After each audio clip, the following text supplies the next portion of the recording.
Bonjour à tous, j'espère que vous allez bien, je suis vraiment ravie de vous retrouver aujourd'hui pour une nouvelle vidéo sur la chaîne qui va être un update lecture. Je suis trop contente de pouvoir vous en faire un. Techniquement, je peux même vous en faire deux. Du coup, je vais prendre un petit peu d'avance pour le mois de novembre, ce qui n'est pas plus mal. J'ai eu un gros moment de vide en termes de vidéos, en tout cas d'avance de vidéos, puisque comme je lisais 4 livres en même temps, je ne finissais aucun livre. Et là, petit à petit, ils se sont tous terminés, presque tous. Donc voilà, je vais pouvoir enfin vous faire un update lecture que je tourne bien en avance puisque aujourd'hui pour moi on est le 6 novembre donc je pense que je le tourne 15 jours à l'avance à mon avis. Et cette introduction est beaucoup trop longue, du coup on commence tout de suite. Premier livre dont j'aimerais bien vous parler, c'est le tome 2 de I'm Not Your Soulmate de Lila Mars, donc c'est The Perfect Love. Et c'est une fin de duologie, donc ça me permet de terminer une nouvelle saga. Je suis très satisfaite de pouvoir la terminer. Je vous fais déjà un topo au niveau du résumé. Dans le tome 1, on suit Elliot, qui est une jeune fille qui est en couple depuis 3 ans, je crois, avec un jeune homme dont j'ai oublié le prénom. Et en fait, il se trouve que dans cette société-là, on a Algorithma, qui est, comme son nom l'indique, un algorithme qui va permettre aux personnes de se marier et d'être avec la personne avec son âme sœur en fait. Donc il y a des statistiques qui font que l'algorithme va rechercher la personne qui est le plus susceptible de nous correspondre avec un pourcentage. Du coup les personnes en fait elles sont obligées d'aller avec une personne qui est compatible avec elles. Quand on arrive à l'âge adulte, on passe le test et on se met avec la personne qui nous est destinée, on se marie avec et il n'y a pas de débat possible. Et du coup en fait c'est vrai que quand on tombe amoureux à la base de quelqu'un, normalement on se met pas trop en couple parce que c'est un peu tabou. Et du coup Elliot, son histoire d'amour avec ce jeune homme là n'a pas lieu d'être, elle est un peu mal vue. Et en fait ils ont fait plusieurs fois le test pour voir s'ils étaient compatibles en se disant qu'au fur et à mesure des années, si c'était pas le cas, ça allait augmenter niveau pourcentage. Et en fait il se trouve qu'ils ne sont pas compatibles.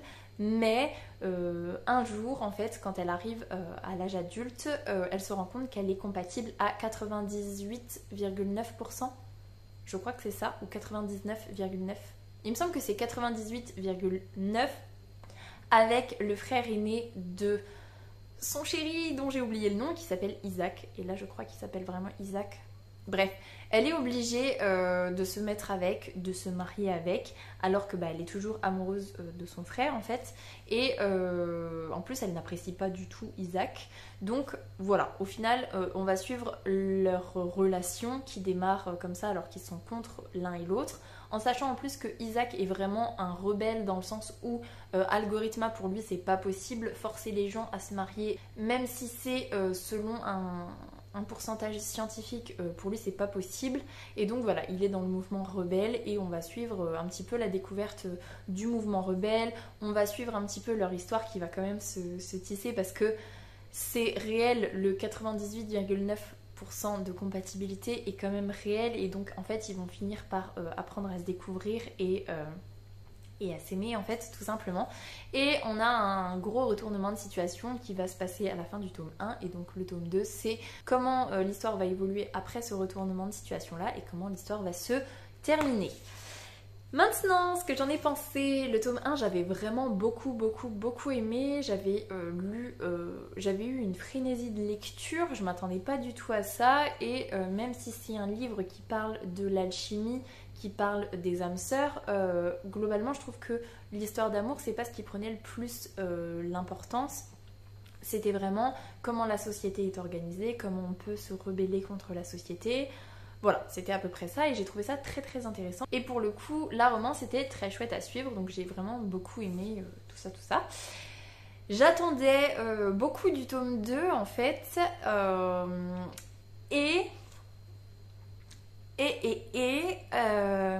Comment vous dire, j'ai été énormément déçue en fait. Je vais pas vous dire que j'ai détesté la lecture du tome 2, mais tout le long en fait, j'ai trouvé que c'était très superficiel, que les situations n'étaient pas du tout creusées, que tout était un peu facile, on va dire, pour Elliot et les rebelles en règle générale.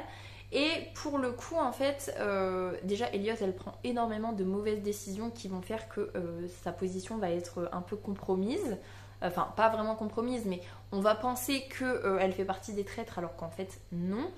Et ça, je trouve ça un petit peu dommage parce que c'est une jeune fille qui est très intelligente, mais là, pour le coup, voilà, c'est vraiment n'importe quoi. J'ai trouvé aussi que on a quelque chose à la fin du tome 1, on a ce retournement de situation là, on a ces informations là qui sont à disposition, que Elliot et du coup potentiellement les rebelles possèdent, mais ils ne vont pas s'en servir. Ils ont un plan qui fait qu'ils peuvent s'en servir, mais ils vont pas le faire. Et les semaines vont passer et la situation pour eux va être compliquée, et pour autant c'est pris un peu par-dessus la jambe en fait. Et ce que je trouve bizarre, c'est vraiment on a la solution, mais on va pas l'utiliser, on va plutôt rester dans une situation assez précaire. Et ça m'a un petit peu déroutée parce que je me suis dit, c'est pareil, en fait, les rebelles, ils sont pas spécialement stupides et c'est bizarre. Donc voilà. Et j'ai pas du tout aimé la fin en fait. Et en fait, ce qui était terrible, c'est que je savais tout du long de ma lecture que c'était une duologie, que ça allait se terminer. Et plus je me rapprochais de la fin, plus je me disais, non mais au vu de où on en est dans la situation à ce nombre de pages là, c'est pas possible qu'on clôture toute l'histoire, parce que il y a quand même beaucoup de choses qui sont dites, il y a beaucoup de choses encore qu'il faut mener pour arriver à une fin, qu'elle soit positive ou négative. Et ben non, en fait, il reste genre 50 pages et on est très loin de la résolution finale, quoi. Et ben en fait, si en 50 pages, il y a tout qui va se résoudre, et il y a des ellipses qui sont faites à un moment où, enfin à des moments où je me dis, ben non, en fait, ces moments-là, il faut les détailler. Et il y a d'autres moments qui sont détaillés, et je me dis, pour le coup, ça, on pourrait le mettre en ellipse parce que c'est pas ce qui nous intéresse le plus. Et pour moi, ça a vraiment été une facilité d'écriture de dire cette grosse résolution de situation peut être complexe peut-être à écrire, il y a beaucoup de choses à mettre derrière, et donc on va le passer en disant juste globalement, on va faire un résumé de ce qui s'est passé. Et pour moi, c'est une facilité d'écriture qui ne m'a pas du tout convaincue, et j'ai été énormément déçue alors que j'avais beaucoup aimé le tome 1. Et du coup, voilà, le tome 2 m'a totalement déçue, j'étais dégoûtée. Et je sais pas ce qui s'est passé parce que vraiment, je vous l'ai conseillé le tome 1, et je vous disais que c'était une agréable surprise, que j'avais eu un petit peu l'a priori Harlequin, alors que là, pas du tout. Et pour le tome 2, on n'est pas du tout sur l'a priori Harlequin non plus, hein. On n'a pas trop l'histoire d'amour gnangnan, c'est pas ça du tout. Mais voilà, très décevant. Je trouve que ça clôture les choses de façon un petit peu trop facile, j'ai l'impression. Et voilà, ça m'a pas plus satisfait que ça. Au contraire, ça m'a même vraiment déçue. Donc voilà pour The Perfect Love. Je suis satisfaite parce que ça me permet de terminer une saga, mais je suis déçue parce que j'attendais beaucoup plus de l'histoire et de la résolution, et pour moi tout est resté un petit peu en suspens en fait, en surface. On n'a pas été creusé, et ça s'est d'autant plus ressenti sur cette fin qui a été survolée, voire même zappée et juste résumée. Et donc voilà. Donc globalement c'était une très bonne découverte. Le tome 1 j'avais vraiment beaucoup aimé, mais le tome 2 j'ai été archi déçue. Donc voilà, je vous conseille quand même de potentiellement tester, hein, parce que c'était assez chouette, mais en tout cas pour moi le tome 2 ça ne l'a pas fait. Du coup, j'ai potentiellement 3 autres livres, enfin 3 autres lectures dont j'aimerais bien vous parler, sauf que voilà, je vais en choisir qu'une seule. Et comme j'avais une grosse déception pour le premier livre de cette vidéo, j'ai décidé de vous parler d'un énorme coup de cœur pour la deuxième partie, et je vais vous parler de Contes de fées de Stephen King que j'ai écouté en audio. C'est un livre que j'ai écouté sur 2 mois et demi, à peu près, oui, c'est à peu près ça.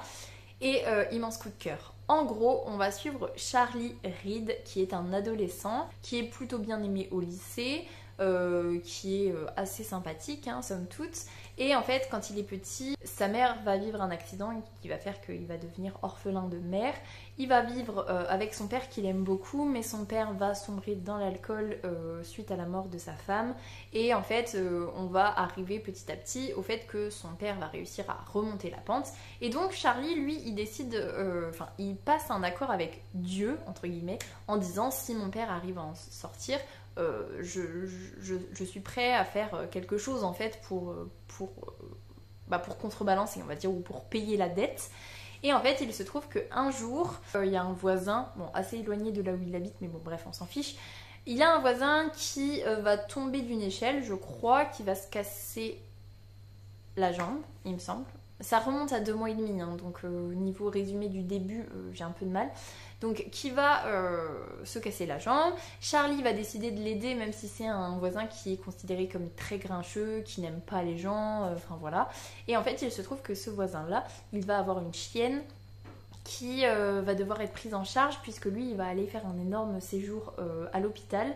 Et Charlie va se proposer de s'occuper de Radar, du coup, pendant toute l'hospitalisation de ce monsieur qui s'appelle Adrian. En fait, il s'appelle Adrian Bodic, mais il y a une histoire qui fait qu'il a un autre nom dans le début. Enfin bon, bref, c'est tout. Adrian, on va dire. Et une fois qu'en fait il va sortir de l'hôpital, il va avoir besoin de rééducation, il va avoir besoin d'aide, et Charlie va encore une fois